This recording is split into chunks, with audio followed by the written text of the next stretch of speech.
ছোট্ট বন্ধুরা, আমরা আজকে ধানের ক্ষেত দেখব আর তোমাদের সুন্দর একটি ভূতের গল্প শোনাবো। আজকে আমাদের গল্পের নাম ভূতের ছেলে। হ্যাঁ, সুন্দর। আমাদের আজকের গল্প ভূতের ছেলে। আসো তবে আমরা শোনা যাক আজকের গল্প ভূতের ছেলে। অনেক অনেক দিন আগের কথা।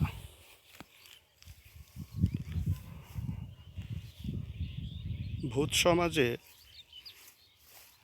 রাজা ছিল শাক্কাং ভূত। শাক্কাং ভূতের ছিল বেজায় দাপট। সে ভূত সমাজে যা বলতো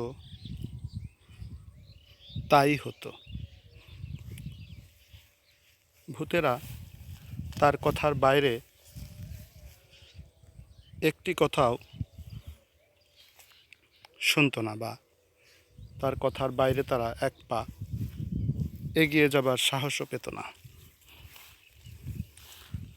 একবার হলো কি, সেই শাক্কাং ভূতের একটা ছেলে হলো। ছেলেটা বিশেষ আদরের ছিল, কারণ শাক্কাং ভূতের অনেক দিন যাবতই কোনো ছেলে মেয়ে হচ্ছিল না।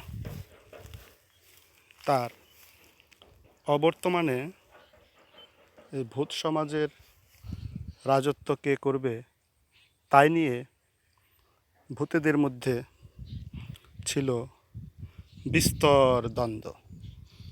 কেননা ভূত সমাজের নিয়মই ছিল রাজার পরে তার ছেলেই রাজা হবে। কিন্তু যেহেতু শাক্কাং ভূতের অনেক দিন ধরেই কোনো ছেলে মেয়ে হচ্ছিল না, তাই ভূত সমাজের ভবিষ্যৎ নিয়েও উৎকণ্ঠিত ভূত সমাজের সকল ভূতেরা। শাক্কাং ভূতও কিন্তু বংশ পরম্পরায় ভূত সমাজের রাজা হয়েছিল। যা হোক, আমাদের গল্পটা হচ্ছে সেই শাক্কাং ভূতের ছেলেকে নিয়েই, যেটা আমাদের গল্পের নামে ছিল ভূতের ছেলে। যা হোক, শাক্কাং ভূতের একটা ছেলে হয়েছে। ভূত সমাজের সবাই তো মহা খুশি। এবারে ভূতেদের একটা গতি হবে, তার মানে ভূত সমাজের ভবিষ্যৎ একটা রাজাও কিন্তু ভূত সমাজের লোকেরা পেয়ে যাচ্ছে। ভূতের সেই ছেলেকে নিয়ে সবার মধ্যেই চরম উত্তেজনা, খুশির বন্যা বয়ে যাচ্ছে। সমাজে একটা নতুন ভূতের আবির্ভাব হয়েছে। শুধু তাই নয়, ভূত রাজ্যের ভবিষ্যৎ রাজাও কিন্তু ভূত সমাজের সব ভূতেরা পেয়ে যাচ্ছে। সেই ছেলেকে নিয়ে সবার মধ্যেই কত রকমের উন্মাদনা, সে আর ভাষায় প্রকাশ করার মতো নয়। এ ভূতের ছেলের জন্য এটা আনছে, তো ওটা আনছে, কিন্তু দুর্ঘটনা ঘটলো তখনই যে যা কিছুই আনছে না কেন, ভূতের ছেলে মানে সাক্কাং ভূতের সেই ছেলে কিছুই মুখে তুলছে না, কেবলই কেঁদে যাচ্ছে আর কেঁদে যাচ্ছে, কেঁদে যাচ্ছে আর কেঁদে যাচ্ছে। সবার মনে একটা ভয়ের সৃষ্টি হলো, কি ব্যাপার, সাক্কাং ভূতের ছেলে কিছু খাচ্ছে না কেন। এই অবস্থায়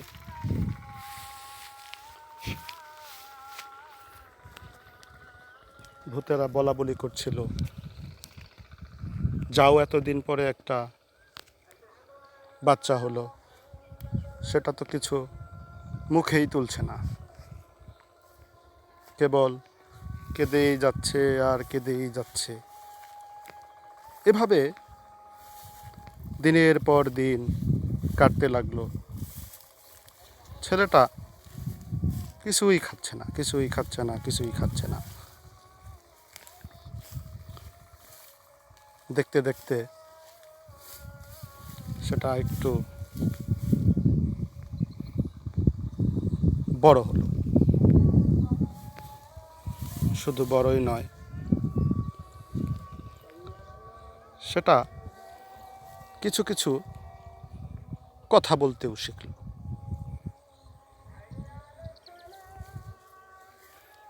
একদিন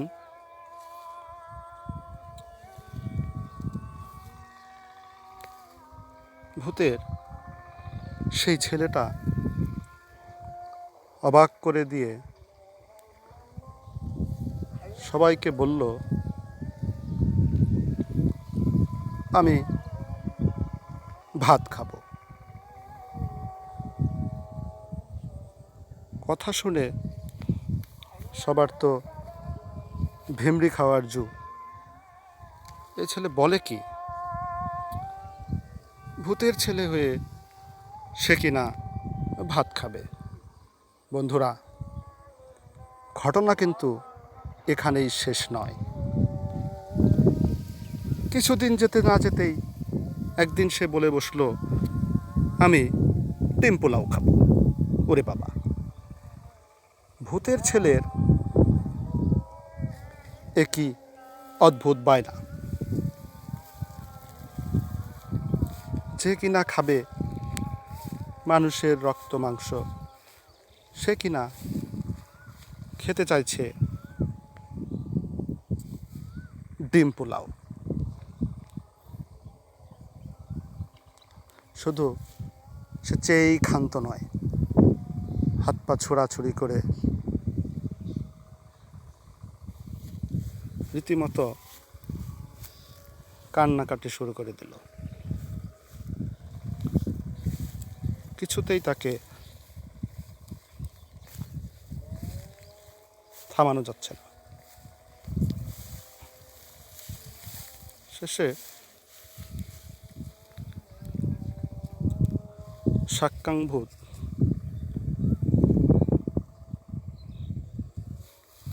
তাকে কোত্থেকে ডিম পোলাও জোগাড় করে দিল। তবেই সে খেয়ে দিয়ে ক্ষান্ত হলো। এবার কিন্তু ভূত সমাজের সবাই তার উপর বেশ বিরক্তই হচ্ছে। কেননা সে অদ্ভুত অদ্ভুত সব বায়না করছে। কিছুদিন যেতে না যেতেই ছেলেটার আবার নতুন বায়না। সে ছোট ছোট ভূতের বাচ্চাদের সাথে কিছুতেই খেলাধুলা করতে চাইছে না। সে বলে বসলো, আমি মানুষের বাচ্চার সাথে খেলবো, আমি মানুষের বাচ্চার সাথে খেলবো। বন্ধুরা, এখানে বলে রাখা দরকার, সাক্কাং ভূতের ছেলেটা কিন্তু দেখতে একদমই মানুষের মতোই ছিল। ভূতের কোনো আকার আকৃতি তার মধ্যে ছিল না। সবাই টেরা চোখে সেটার দিকে তাকাতো, কিন্তু তাদের রাজার ছেলে বলে কথা, তাই কিছু বলার সাহস পেত না। শুধু দূরে দূরে তারা থেকে কানাঘুষা করতে লাগলো, এমন ছেলে ভূত সমাজে থাকার চেয়ে মানুষের সমাজেই থাকা ঢের ভালো। কথাগুলি এক কান দোকান করে সাক্কাং ভূতের কানেও কিন্তু এসেছিল, কিন্তু সেও লজ্জায় কিছু বলতে পারছে না। কেননা আসলেই তো ছেলেটা ভূতের কোনো আচরণই করছে না, সে দিব্যি মানুষের মতো আচরণ করে যাচ্ছে। ঘটনাক্রমে সেই সাক্কাং ভূতের ছেলেটা একদিন ঠিকই মানুষের সমাজে ঢুকে যায়। মাঠে ছোট ছোট বাচ্চাদের খেলতে দেখে সেও তাদের সাথে খেলার বায়না ধরে। তারাও তাকে খেলায় নিয়ে নিল। মনে করল নতুন একজন খেলার সাথী তাদের সাথে খেলতে এসেছে। তখন সারাদিন খুব মজা করে চুটিয়ে তাদের সাথে খেলতে লাগলো। এদিকে সারাদিন সাক্কাং ভূত ছেলেটাকে কাছে না দেখতে পেয়ে অস্থির হয়ে গেল, চিন্তায় পড়ে গেল, কোথায় গেল ছেলেটা। এদিক ওদিক খোঁজাখুঁজি করেও ছেলেটার কোনো হদিশ পাওয়াই গেল না। চিন্তায় সাক্কাং ভূত অস্থির হয়ে গেল। আবার অন্যান্য ভূতেদেরও তেমন জোর করে কিছু বলতেও পারছে না, কারণ সব ভূতই তার ছেলেটার উপর চরম বিরক্ত ছিল। এমন ছেলে কশ্চিনকালেও ভূত সমাজের কেউ দেখেইনি। পরে এদিকে প্রায় সন্ধে হয়ে আসলো। ভূতের ছেলেটা যাদের সাথে খেলা করছিল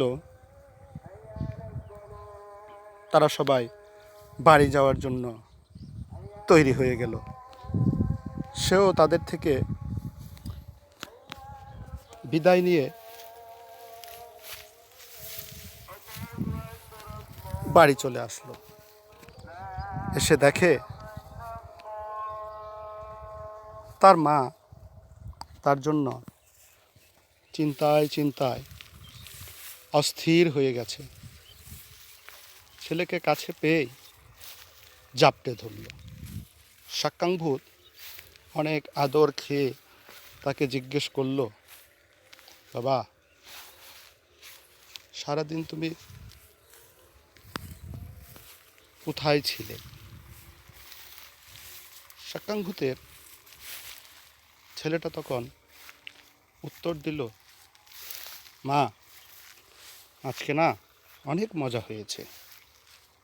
আমি আজকে মানুষের ছেলেদের সাথে ওই বড় মাঠে সুন্দর খেলা করেছি। এ কথা শুনে সাক্কাং ভূত যেন চুপসে গেল, না বলতে পারছে না সইতে পারছে। এই ঘটনার কিছুদিন পরের কথা, ঘটল আরেক মহাকাণ্ড। ভূতেরা কোথা থেকে যেন একটা মানুষ ধরে নিয়ে এসেছে, চিবিয়ে চিবিয়ে তার রক্ত খাবে বলে। আর যে মানুষটা নিয়ে এসেছে সেটা কোনো বড় মানুষ ছিল না, সেটা ছিল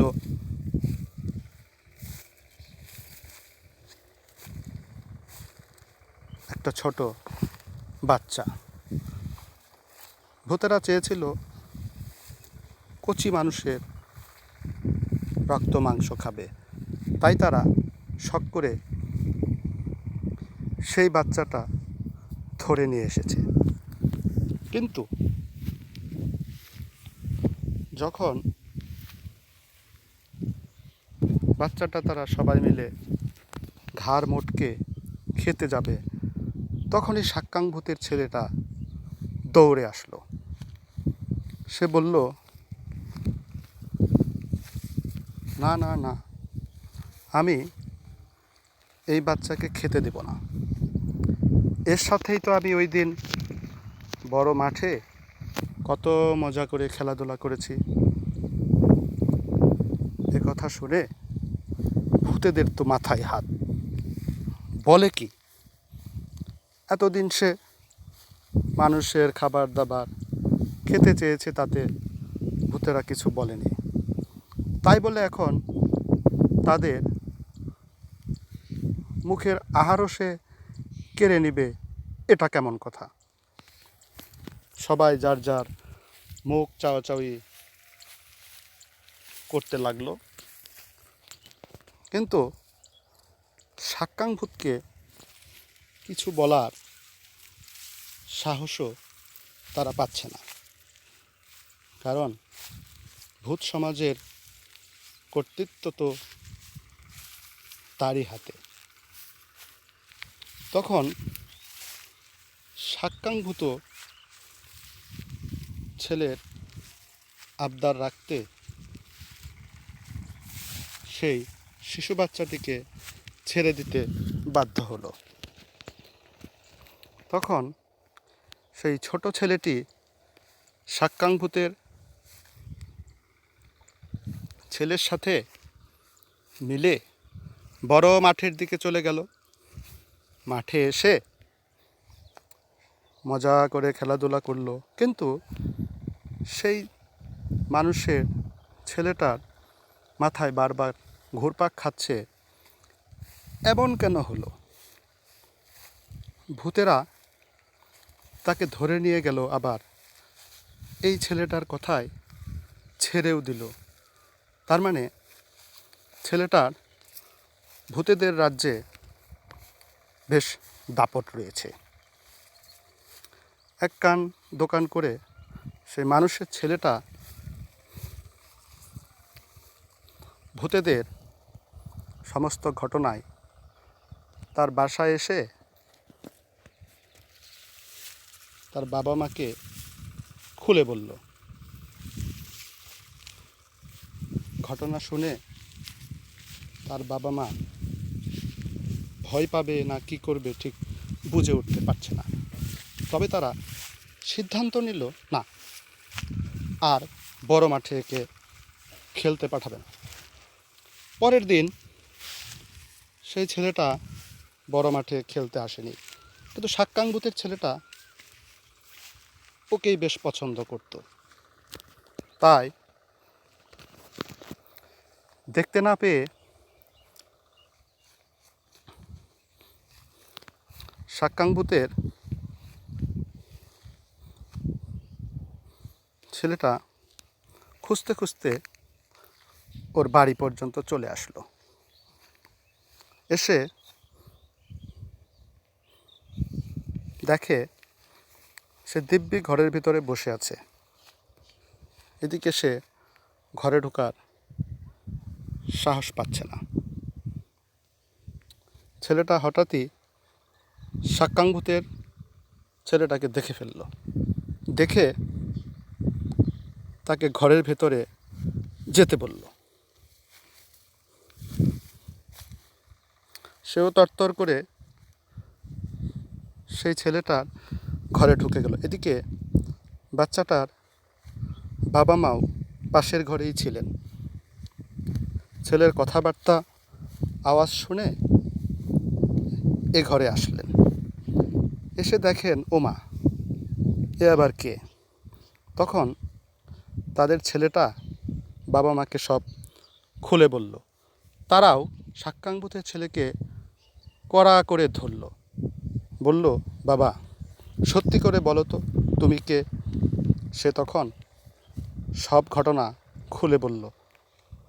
কথা শুনে তারা তার প্রতি মমত্ববোধে ভরে উঠল। বলল, তুমি কি ভূত সমাজে থাকতে চাও না? তখন সাক্কাঙ্গুতের ছেলেটা বলল, হ্যাঁ হ্যাঁ হ্যাঁ, আমি ভূত সমাজে থাকতে চাই না। আমি আপনাদের মতো মানুষের সাথে বাস করতে চাই। তখন তারা বলল, কিন্তু তুমি এখানে থাকলে তোমার বাবা মা চিন্তা করবেন, আর সবচেয়ে বড় কথা আমাদের সাথে তারা তোমাকে থাকতেই দিবেন বা কেন? তখন সাক্কাঙ্গুতের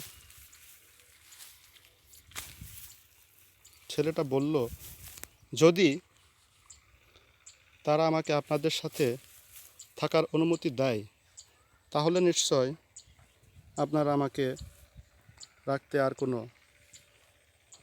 কার্পণ্য করবেন না। তারা বলল, ঠিক আছে, তুমি যদি তোমার বাবা মার কাছ থেকে অনুমতি নিয়ে আসতে পারো তবে আমরা তোমাকে আমাদের সাথেই রেখে দেব। সাথে সাথে সাক্কাঙ্গুতের ছেলেটা চলে গেল। গিয়ে সব ঘটনা তার মাকে খুলে বলল। শেষে বলল, মা,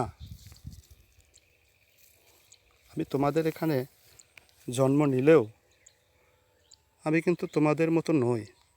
আমি দেখতে ঠিক মানুষের মতো, কাজেই আমাকে আর তোমরা রেখে দিও না। তবে মা, আমি কথা দিচ্ছি, যদি তোমরা আর কখনো কোনো মানুষকে মেরে না খাও তাহলে আমি প্রতিদিনই তোমার সাথে এসে দেখা করে যাব। সাক্কাঙ্গুত প্রথমে তো স্তম্ভিত হয়ে গেলেন, কিন্তু পরক্ষণেই চিন্তা করলেন, না, যেহেতু এই ছেলে কিছুতেই মানতে চাইছে না, কি আর করা? আর ভূত সমাজের কেউ একে সহ্য করতে পারছে না। তার চেয়ে বরং এর মনের ইচ্ছায় মানুষের সাথেই থেকে যাক। ব্যাস, অনুমতি দিয়ে দিল। সাক্কাঙ্গুতের ছেলেটা মায়ের কাছ থেকে বিদায় নিয়ে চলে যাবার জন্য তৈরি হয়েছে। তখনই তার দু চোখ বেয়ে অঝোর ধারায় পানি পড়ছে। সাক্কাঙ্গুতের ছেলেটা তখন মাকে জড়িয়ে ধরে বলল, মা, আমি তো তোমাকে কথা দিয়েইছি, মাঝে মাঝে আমি তোমাদের সাথে এসে দেখা করে যাব। সাক্কাঙ্গুত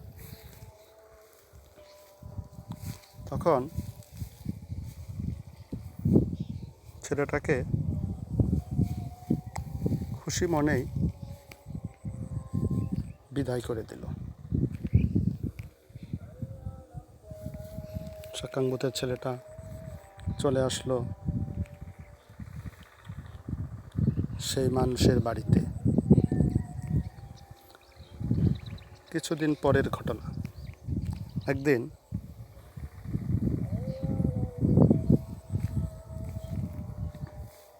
সাক্কাং ভূত তার দলবল নিয়ে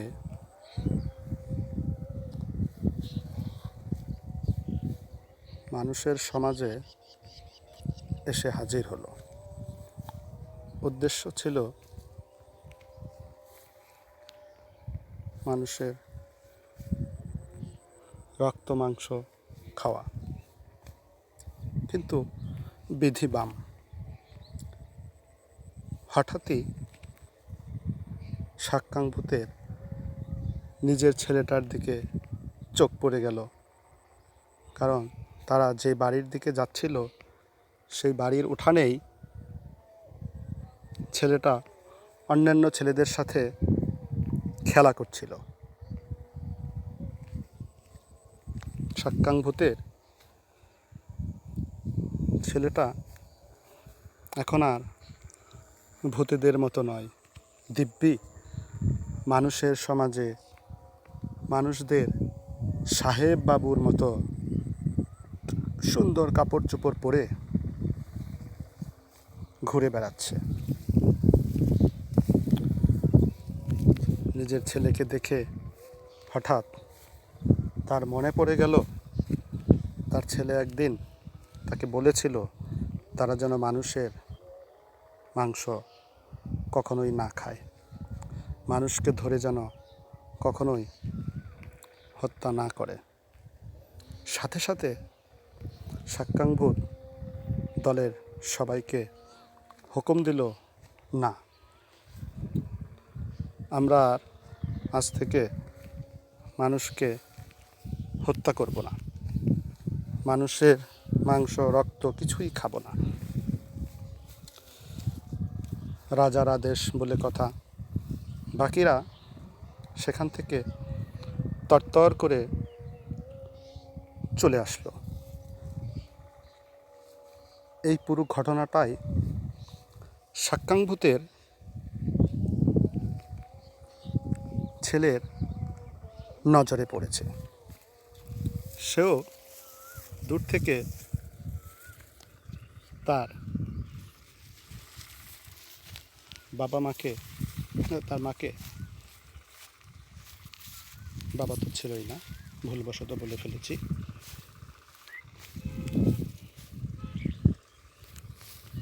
তার মাকে দেখতে পেল। এর পরের দিনই সাক্কাং ভূতের সেই ছেলেটা মায়ের সাথে দেখা করতে আসলো। সে যদিও মাকে কথা দিয়েছিল প্রতিদিনই এসে দেখে যাবে, কিন্তু ওই বাড়িতে তাকে ঘষা মাজা, সাহায্য এসব করতেই অনেকটা সময় কেটে গেছে, তাই তো সে আসতেই পারেনি। এসেই সামনে দাঁড়িয়ে তাকে জড়িয়ে ধরল, বলল, মা, অনেক ধন্যবাদ তোমাকে, তুমি তোমার কথা রেখেছ। আমি তোমার সাথে কিছুদিন দেখা করতে পারিনি, তাই কালকে যখনই তোমার মুখখানা দেখেছি অমনি তোমার কাছে আসতে আমার ভীষণ ইচ্ছে হয়েছে। যেহেতু তুমি তোমার কথা রেখেছ, এখন থেকে আর প্রতিদিন আসতে আমার একটু দেরি হবে না। মা ছেলেতে বেশ কিছুক্ষণ সময় কাটার পর সে চলে আসলো। এরপর থেকে সে প্রতিদিনই তার মায়ের সাথে দেখা করত। আর মাও সেদিন থেকেই সব ভূতেদের হুকুম দিল, আজ থেকে মানুষের রক্ত মাংস কোনো কিছুই আমরা আর খাবো না। কেমন লাগলো ছোট্ট বন্ধুরা? তোমরা এই কঠিন সময়ে বাইরে যাবে না। আমি তোমাদের জন্য যেসব গল্প ছড়া শোনাচ্ছি, বাসায় বসে বসে সেসব শুনবে। আর আজকে দেখো তোমাদের জন্য আমি কত কচি সবুজ ঘাস আর সোনালি ধান দেখিয়েছি। এগুলি দেখবে, মজা পাবে, গল্প শুনবে, সবাই ঘরে থাকবে। আজকে এ পর্যন্তই। অপেক্ষায় থাকো পরবর্তী ভিডিওর জন্য। আল্লাহ হাফেজ।